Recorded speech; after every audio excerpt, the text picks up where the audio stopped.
अलमारी में, देखो वहीं होगी। वो ना मैंने आज धो दी, मुझे लगा कि गंदी हो गई होगी। अरे कैसे गंदी हो गई थी, उसे तो मैंने पहना भी नहीं। हे भगवान, इस लड़की के कपड़े धोने की आदत से परेशान हो गया हूँ मैं। जितना तो घर में राशन नहीं आता उससे कहीं ज्यादा डिटर्जेंट पाउडर का खर्चा है। इसकी शादी करवा दो, शादी। जाए अपने घर में ही करे काम, फिर चाहे घर के कपड़े धोने हो या पूरे गांव के।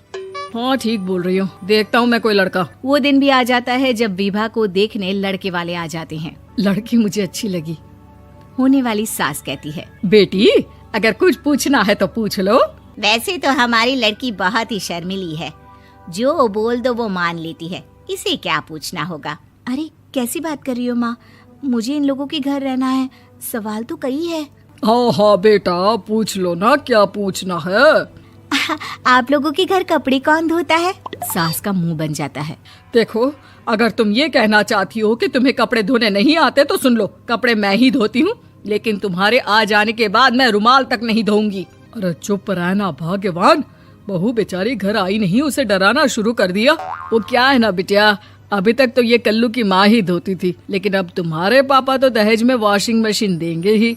तभी विभा की माँ बोल पड़ती है, सवाल भी पूछा तो क्या। वैसे भाई साहब, मशीन की तो फिर भी कपड़े धोने की कैपेसिटी होती है। मतलब जो बिटिया दे रहे हैं ना विभा, इसे कपड़े धोने का बहुत शौक है। ये आप लोगों के क्या, आस पड़ोस गांव मोहल्ले सबके कपड़े धो दे और उफ तक ना करे। बाहर देखा नहीं आपने कितने कपड़े सूख रहे हैं, सब हमारी बिटिया ने ही तो धोए हैं। बस भी करो ना माँ, शर्म आ रही इतनी तारीफ सुनकर। और तो और एक दाग निकाल कर दिखाओ तो मान जाऊं। हाँ अच्छा माफ करना बेटा, मैंने गलत समझा, हमें तो रिश्ता बहुत पसंद है। और ऐसे जुड़ जाता है रिश्ता कपड़े धोने का शौक रखने वाली विभा का। उसकी शादी हो जाती है कोयला फैक्ट्री में काम करने वाले कल्लू के साथ। शादी के बाद अचानक विभा चिल्लाती हुई सास के पास आती है, सासू माँ, अरे सासू माँ कहाँ है आप? ये तो धोखा है, धोखा दिया आप लोगों ने मुझे। इसे ससुर के चक्कर के बारे में पता चल गया। अरे तो उसमें तुझे क्यों धोखा मिला है? अरे नल में पानी नहीं आता, कपड़े कैसे कब धुलेंगे? अच्छा तू पानी नहीं आ रहा उसकी बात कर रही है। तो आपने क्या सोचा? कुछ नहीं। अच्छा तेरी माँ ने कहा था कि कपड़े धोने का शौक है तुझे, याद आया मुझे। शौक शौक बोलकर कपड़े धोने वाले मेरे जुनून को कम ना आके सासू माँ, कपड़ा धोना मेरा गुरूर है।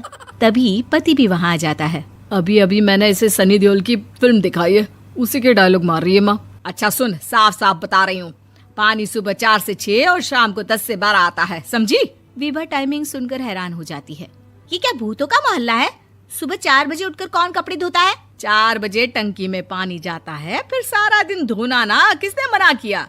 अरे कैसी बात कर रही हैं? 200 लीटर की टंकी में कितने कपड़े धो लूंगी मैं, सुबह ही उठ जाऊंगी मैं। अब क्या था, विभा सुबह 4 से लेकर रात के 12 बजे तक कपड़े ही धोती रहती। एक रोज सास पड़ोस से निकलकर कहीं जा रही होती है कि साथ वाली कहती है, हाँ कल्लू की माँ, जरा ये बताओ कि 2 साड़ी है, 2 ब्लाउज और एक पेटीकोट और एक नाड़े वाला लंबा कच्छा।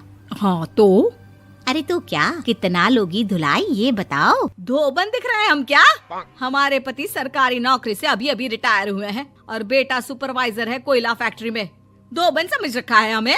हाय रे कल्लू की अम्मा, माफ कर दो, वो तो मोहल्ले में यही सब बता रहे थे कि तुमने बहू को कपड़ा धुलवाने के काम में लगा दिया है। सास को पड़ोसन की बात सुनकर गुस्सा आ जाता है। वो घर पहुंचती है जहां घर के बाहर ही इतने सारे कपड़े सूख रहे होते हैं जितने कि किसी धोबन के घर पर। अरे ओ कल्लू की दुल्हन, बाहर निकल।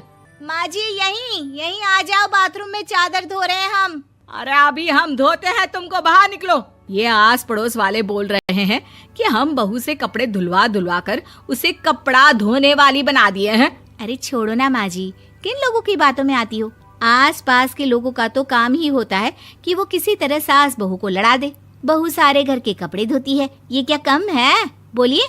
सास को भी लग जाता है कि वो बहू का ये सनकीपन नहीं छुड़वा सकती, इससे अच्छा है कि खुद ही चुप हो जाए। एक रोज सास और बहू मंदिर जाते हैं, जहाँ सास की साड़ी वहाँ खड़ी भीख मांगने वाली से मिलती है। माँ जी क्या बात है, आपकी साड़ी उस भिखारन से कितनी मिल रही है ना? हाँ देखो तो दोनों की साड़ी मिल रही है। क्या बात है कल्लू की अम्मा, तुम खुद को तो अफसर की बीवी बताती हो और ऐसी सिंपल सी प्लेन साड़ी पहनकर घूमती हो। सिंपल और प्लेन नहीं है ये साड़ी। तो क्या सोने के धागे से फूल बने हैं? कुछ भी सासू माँ, कुछ भी। हाँ, बने थे इस साड़ी में सोने के धागे से फूल। मेरे पति लेकर आए थे मद्रास से स्पेशली मेरे लिए 10,000 की। ताहे भाई साहब इस भिखारन के लिए भी सेम टू सेम साड़ी लेकर आए होंगे 10,000 की। सास उस वक्त कुछ नहीं कहती, लेकिन बहू के साथ घर आती है और अलमारी से एल्बम निकाल कर लाती है। ये साड़ी देख रही है, ये वही साड़ी है जिसे मैंने अभी पहना था। इस साड़ी में ये जो चमकदार फूल दिख रहे हैं ना, ये सोने के धागों से काढ़े गए हैं। लेकिन तू लोकल वॉशिंग मशीन ब्रश से घिस घिस कर सारे फूलों को निकाल कर साड़ी प्लेन कर दी। मुझे माफ कर दीजिए सासू माँ। और तो और, जब मैंने तुझे तेरी गलती के लिए कुछ नहीं कहा, लेकिन तूने तो सबके सामने मेरा मजाक ही बना दिया। क्यों? बहू को समझ में आ जाता है कि अब से उसका कपड़े धोना बंद।